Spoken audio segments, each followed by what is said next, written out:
फौरी इलेक्शन का मुतालबा। फवाद चौधरी का बड़ा इशारा। क्या 40 साल के दुख खत्म?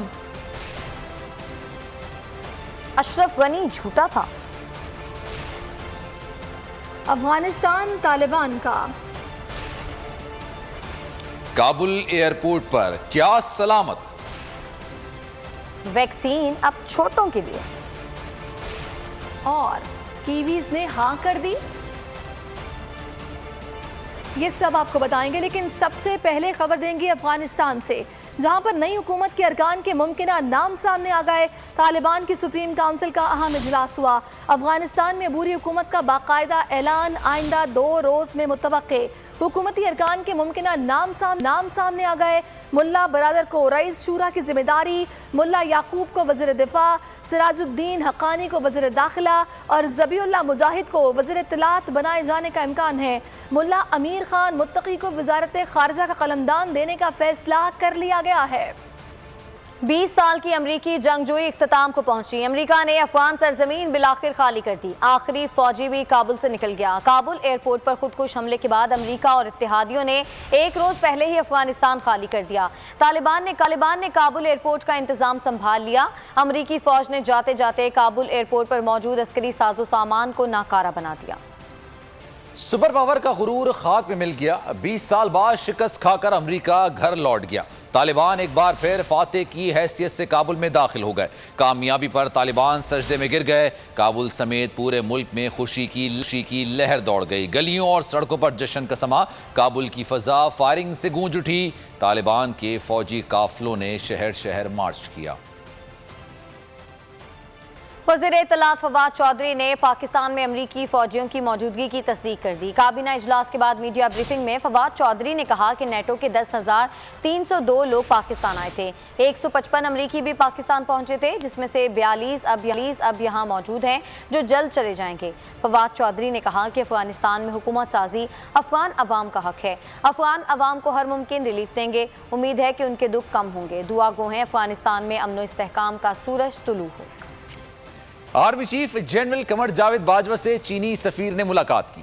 मुलाकात के दौरान जनरल कमर जावेद बाजवा ने कहा कि सीपैक को नुकसान पहुंचाने वालों के मकरू इरादे नाकाम बना देंगे। चीनी सफीर ने यकीन दहानी कराते हुए कहा कि चीन पाकिस्तान के साथ स्ट्रेटेजिक पार्टनर के तौर पर ताउन जारी रखेगा। अफगानिस्तान में हालिया पेशरफ्त और खित्ते में अमन व इस्तेहकाम लाने के लिए पाकिस्तान की काविशों को सराहते हैं। ISPR के मुताबिक चीनी सफीर ने खित्ते में अमन व इस्तेहकाम के लिए पाकिस्तान की काविशों को सराहा। मुलाकात के दौरान बाहमी दिलचस्पी, अफगानिस्तान की सूरत हाल, इलाकाई सिक्योरिटी अमूर पर भी तबादला ख्याल किया गया।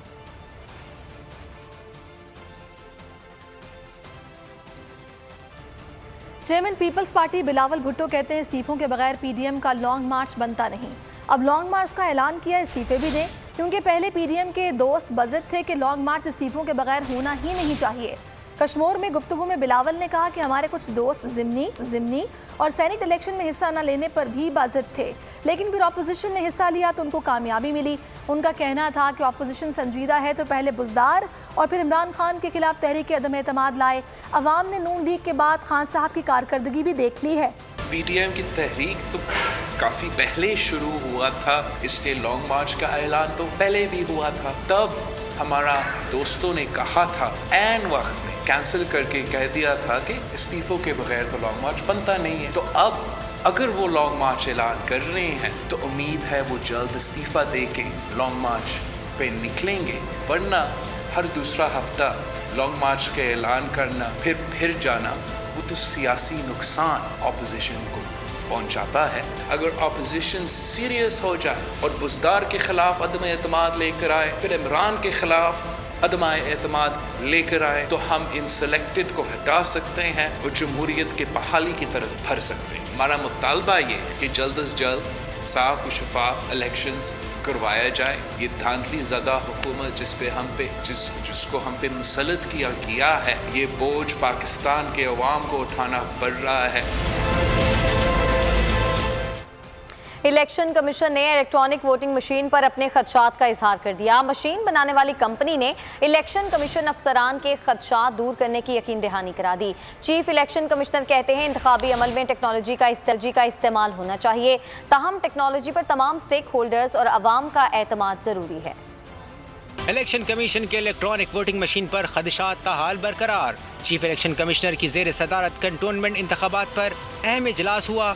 इजलास में स्मार्टमैटिक कंपनी की जानिब से EVM पर ब्रीफिंग भी दी गई। इस मौके पर इलेक्शन कमीशन के बाज़ अफसरान ने इलेक्ट्रॉनिक वोटिंग मशीन पर खदशात का इजहार किया, जिस पर कंपनी ने खदशात की रोशनी में मशीन को मजीद बेहतर बनाने की यकीन दहानी कराई। चीफ इलेक्शन कमिश्नर का भी कहना था कि मशीन पर तमाम स्टेक होल्डर्स और अवाम का एतमाद जरूरी है। इजलास में कंटोनमेंट बोर्ड इंतखाबात से मुताल्लिक ब्रीफिंग भी दी गई। अपोजिशन लीडर शहबाज शरीफ ने इलेक्ट्रॉनिक वोटिंग मशीन पर मुशावरत के लिए वजीर आजम की पेशकश को मुस्तरद कर दिया। नून लीग ने बॉल इलेक्शन कमीशन के कोर्ट में डालने का फैसला कर लिया। इजलास में फैसला किया गया कि हुकूमत से मुतालबा किया जाएगा मुशावरत में इलेक्शन कमीशन को शामिल करे और इलेक्शन कमीशन की राय को मद्देनजर रखकर इंतखाबी फैसले किए जाएं।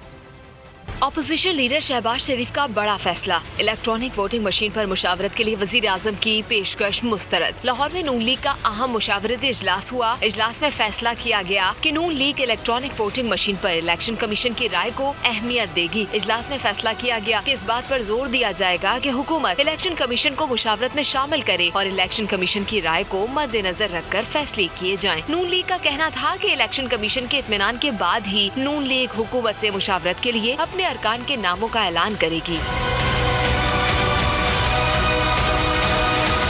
वज़ीर इत्तलात फवाद चौधरी का कहना है कि यकीन से कहता हूँ कि शहबाज शरीफ और बिलावल भुट्टो ने अभी तक इंतखाबी इस्लाहात को पढ़ा ही नहीं। उन्होंने हर सूरत मुखालिफत ही करना है।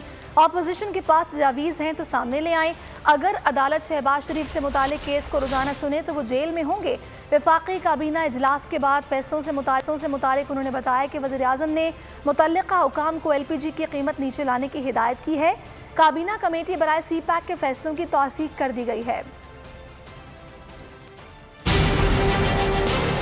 हम पूरी स्ट्राइव कर रहे हैं, कोशिश कर रहे हैं अपोजिशन के साथ कि वो आए बैठें और हम इंतखाबी इस्लाहात पे बात आगे बढ़ाएं। लेकिन बदकिस्मती से अपोजिशन के हमारे जो लोग हैं उन्होंने, मैंने सुबह भी कहा था कि उनका सिर्फ एक ही मकसद है कि वो चाहे शैतान से भी अगर इत्तेहाद करना पड़ेगा वो कर लेंगे और हर सूरत में उन्होंने मुखालफत ही करनी है।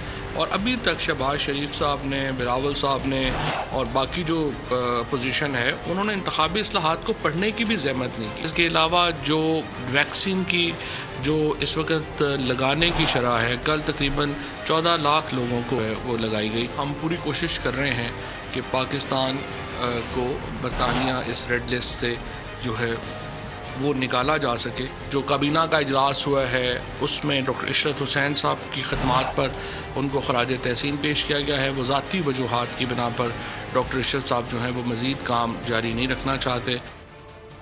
मुस्लिम लीग नून ने कैंटोनमेंट एरियाज के इलेक्शन में धांधली की साजिश का इल्जाम लगा दिया। साद रफ़ी कहते हैं इंतखाबी धांधली के लिए वज़ीर आला पंजाब को जिम्मेदारी दी गई है। रकम की तकसीम बंद होनी चाहिए। सरकारी पार्टी खरीदो फरोख्त का धंधा बंद करे। उन्होंने कहा कि हमारी तैयारी मुकम्मल है, हमने लड़ना नहीं इलेक्शन लड़ना है, आपका मुकाबला करेंगे। लाहौर को आतिशफशां बनाने की कोशिश ना करें, आप कोई बॉल फेंकेंगे तो हम शॉट लगाएंगे। उन्होंने मुतालबा किया इलेक्शन कमीशन सरकारी वसाइल के नाजायज़ इस्तेमाल को रोके। CCPO लाहौर पकड़ धकड़ के प्लान से गुरेज करें। किसी कारकुन को पुलिस ने पकड़ा तो रद्द-ए-अमल देंगे। हुकूमत बारूद के ढेर पर बैठी है, मुनासिब है चिंगारी ना लगाए। उन्होंने मुतालबा किया कि इलेक्शन नताइज का ऐलान उसी रोज़ किया जाना चाहिए।